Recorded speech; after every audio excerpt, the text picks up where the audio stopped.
विजयाचा सुद्धा आमंत्रण आजच या कार्यक्रमात तुम्हाला सगळ्यांना मी देतो आणि पुन्हा एकदा या जनसंपर्क कार्यालयाचं उद्घाटन झालं असं जाहीर करतो. खूप खूप धन्यवाद. जय हिंद, जय महाराष्ट्र, जय भीम. आपण सारेजण आवर्जून उपस्थित झालात याबद्दल पहिल्यांदा मी तुम्हा सर्वांना मनापासून धन्यवाद देतो. सकाळची वेळ आहे, कामकाजाची वेळ असते वगैरे, परंतु निरोप आल्याबरोबर आपण सगळेजण इथं आलात. मी देखील या ठिकाणी आलो, ते मुद्दाम आलो. आमचे आणि साहेबांचे जे संबंध आहेत ते खूप जुने संबंध आहेत. 15-20 वर्षापेक्षा जास्त काळ मला वाटतं आम्ही एकत्र राहिलेलो आहोत आणि एकत्र काम केलेलं आहे.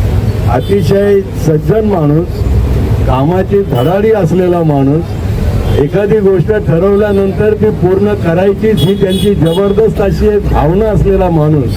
आणि त्यामुळं आमची मैत्री ही कायम राहिलेली आहे. वेगवेगळ्या पक्षात जरी असलो तरी आमची मैत्री ही चांगली राहिलेली.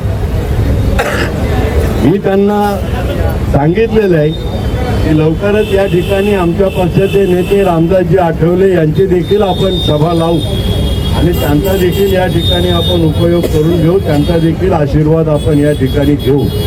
निवडणूक नेहमीप्रमाणे होत राहील. या निवडणुकीमध्ये आपल्याला यश मिळावं अशी मी भावना व्यक्त करतो आणि थांबतो.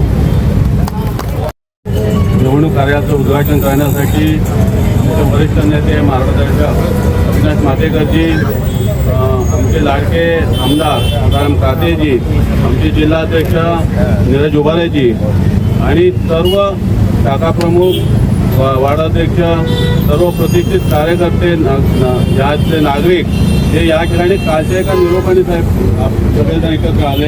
आमचं कालच ठरलं सकाळी की आज उद्घाटन करायचं परमिशन काल दुपारी मिळालं. त्यामुळं आजच एका दिवसात आपण कार्यक्रम निश्चित केला आणि आपण सर्वजण या ठिकाणी मला आशीर्वाद द्यायसाठी या कार्याचं उद्घाटनासाठी आलात.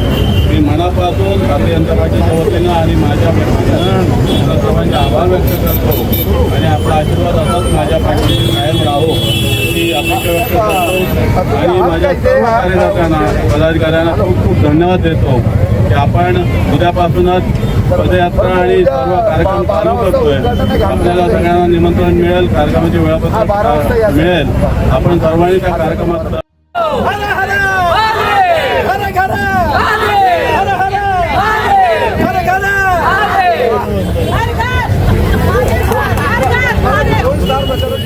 ही युती आहे, परंतु युती ही काही अशी पहिल्यांदाच झालेली नाही आहे. ही जवळजवळ तिसरी टर्म आहे आणि या 3 टर्ममध्ये आम्ही एकत्र राहिलेलो आहोत, एकमेकांशी व्यवस्थित वागलेलो आहोत.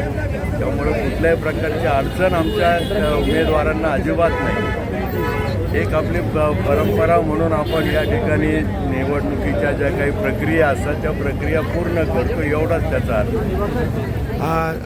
नाही असे किती झालेले आहेत, एक 2-4 ठिकाणी तर होतातच ना काही नाही काही नाही.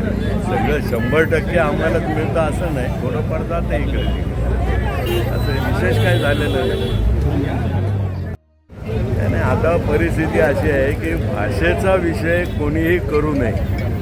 ते आम्ही मुंबईत आहोत किंवा महाराष्ट्रात आहोत म्हणून मराठीत पाहिजे वगैरे असं काय नाही. सगळे जे ते देशभरामध्ये इकडची माणसं तिकडं जात आहेत, तिकडची इकडे येत आहेत, तर त्या सगळ्यांचं व्यवस्थित स्वागत होत राहतं.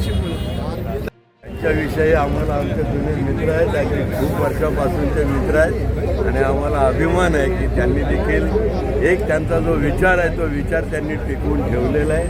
त्यांच्या पाठीशी आम्ही आहोत हे दाखवण्यासाठी तिथं आलेलो आहोत. आज अपन कार्यालय उद्घाटन करने जा रहे हैं। मैं मातेगर साहब से विनती किया था उनके विशाल जी से कि आज मेरा कार्यालय का उद्घाटन है, आप आइए। उन्होंने अपना मूल्यवान समय दे के यहाँ पे आए और मेरे कार्यक्रम में शरीक हुए। उनका आशीर्वाद सदा मेरे साथ रहता ही है, मगर आज वो खास करके यहाँ ये कार्यक्रम के आए। अभी तुकाराम काते जी भी आ रहे हैं और हमारे जिलाध्यक्ष नीरज उबार जी आते हैं। तो एक 5 मिनट में हम लोग कार्यालय का उद्घाटन करेंगे। क्या आपने देखा कि मेरे सभी कार्यकर्ता यहाँ पे उपस्थित थे।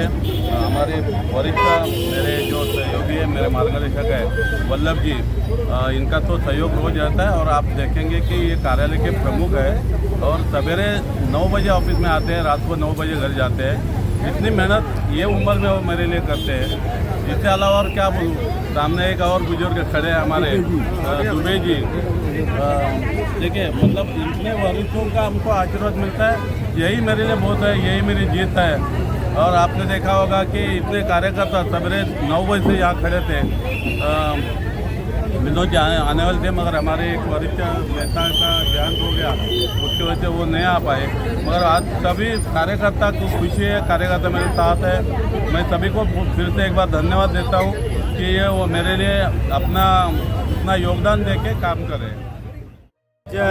यहाँ पर Bharatiya Janata Party, Republican Party of India और शिवसेना महायुति के उम्मीदवार महादेव शुगन जी ने अपना यहाँ पर कार्यालय का उद्घाटन किया है और यह हमारे लिए बड़े ही गर्व की बात है कि हमारे जो उम्मीदवार हैं महादेव शुगन जी, वो इस बार हैट्रिक करने को जा रहे हैं। और आप देख रहे हैं कि जिस तरह से पूरे मुंबई के अंदर निर्विरोध की जो संख्या बढ़ी है, उससे ये लग रहा है कि भारतीय जनता पार्टी महायुति का जो काम है उसको लेकर के लोगों में प्रसन्नता दिखाई दे रही है, जोश दिखाई दे रही है। वही जोश आज को आप चेंबूर में दिख रहा है और महादेव शुगन जी को और उनकी पूरी टीम को हैट्रिक की तरफ बढ़ते हुए ढेर सारी शुभकामनाएं। त्या ठिकाणी आमचे लोकप्रिय नगरसेवक आणि आमच्या जिल्ह्याचे उपाध्यक्ष माजी नगरसेवक महादेव शुगनजी यांच्या जनसंपर्क कार्यालयाचं उद्घाटन आत्ताच या ठिकाणी झालं। अनेक मान्यवर या उद्घाटन प्रसंगाच्या कार्यक्रमात सहभागी होते। आदरणीय अविनाश भातेकरजी असतील, या ठिकाणचे स्थानिक आमदार तुकाराम कातेजी या कार्यक्रमाला उपस्थित होते। एवढंच सांगेन की उद्याच्या महानगरपालिकेच्या निवडणुकीला सामोरं जात असताना मुंबईकरांचा जो विकासाचा रूट होता किंवा एक विकासाची गंगा संपूर्ण भारतभरामध्ये आदरणीय नरेंद्र मोदींच्या नेतृत्वामध्ये आली आणि तीच विकासाची गंगा या राज्याचे मुख्यमंत्री आदरणीय देवेंद्र फडणवीसांनी या महाराष्ट्रात आणली। मधल्या कालावधीमध्ये कुठेतरी त्या विकासाला खीळ बसली होती आणि ज्या प्रकारे ज्या स्पीडनी मुंबईचा विकास व्हायला पाहिजे होता विकास झाला नाही। परंतु आपण बघाल की आदरणीय देवेंद्रजींनी या राज्याची धुरा सांभाळल्यानंतर मुंबईची मेट्रो आपण पाहिली, अटल सेतू आपण पाहिला, सिमेंट काँक्रीटचे रस्ते आपण पाहिले, कोस्टल रोड आपण पाहिला, VDDचा विकास आपण पाहिला आणि 120 फुटाच्या घरातून 550 फुटाच्या घरात गेलेला मराठी माणूस आपण पाहिला। त्यामुळे खरंच पुढच्या विकासाच्या बाबतीत किंवा मुंबईचा जो पुढचा विकास करायचा आहे तो जर टाईम पिरियडमध्ये कोण करू शकतो तर महायुती सरकार करू शकतो। त्यामुळे उद्याचा महापौर हा महायुतीचा बसेल यात माझ्या मनात काही शंका नाही। मी संपूर्ण मुंबईकरांना आवाहन करतो की आपण महायुतीच्या पाठीशी खंबीरपणे उभे राहावं आणि जिथे आमचा कमळाचा उमेदवार असेल तिथे कमळ आणि जिथे धनुष्यबाणाचा उमेदवार असेल तिथे धनुष्यबाण आपण मोठ्या मताधिक्याने महायुतीच्या सगळ्या उमेदवारांना विजयी करावा आणि उद्याचा महापौर हा महायुतीचा बसवावा हीच विनंती। खूप खूप धन्यवाद। भाजपा शिवसेना आरपीआई के महायुति के अधिकृत उम्मीदवार 154 के महादेव शिवगन जी को अग्रिम बधाई देता हूँ कि आने वाले 16 तारीख को वो यहाँ पे बड़ी मतों से चुन के आने वाले हैं। यहाँ का एक नगर सेवक महानगर पालिका में जाएगा तो भाजपा महायुति का महापौर इस बार बन के रहेगा। विकसित मुंबई आप देख चुके हैं कि हमारे मुख्यमंत्री देवेंद्र जी के नेतृत्व में कैसे विकसित मुंबई और महाराष्ट्र हुआ है। उसी तरह विकसित मुंबई और विकसित चेंबूर के लिए महादेव जी को मैं यहाँ के लोगों को अपील करता हूँ कि महादेव शिवगन जी को तीसरी बार यहाँ पे चुनकर भेजे कि हमारा भाजपा महायुति का महापौर बैठे और मुंबई एक उत्तम मुंबई बन के दिखाए। कार्यकर्ता का एक अपेक्षा होती है, वो टिकट मांगता है। हर एक व्यक्ति ने अपने पैमाने पे टिकट मांगा। जिस व्यक्ति को टिकट मिला, जिस व्यक्ति को सिंबल मिला, आज हम सब पार्टी के एक निष्ठावंत कार्यकर्ता है। आज पार्टी का कमल निशान है। हम कमल घर तक पहुंचाएंगे और कमल को यहाँ से चुन के भेजेंगे। तीसरी बार उनको काम मिला है और दिल्ली के उनके साथ में मेरा काम किया। जनता का जो काम किया है, कलेक्टर कॉलोनी में रहता हूँ, वहाँ करोड़ों का फंड पास करा के उन्होंने ऐसा काम किया है। सीवरेज लाइन डलवाई, सीमेंट के वो करे, पानी का पाइप डलवाया, अपना बीजेपी का एक बड़ा ऑफिस बना दिया है उन्होंने।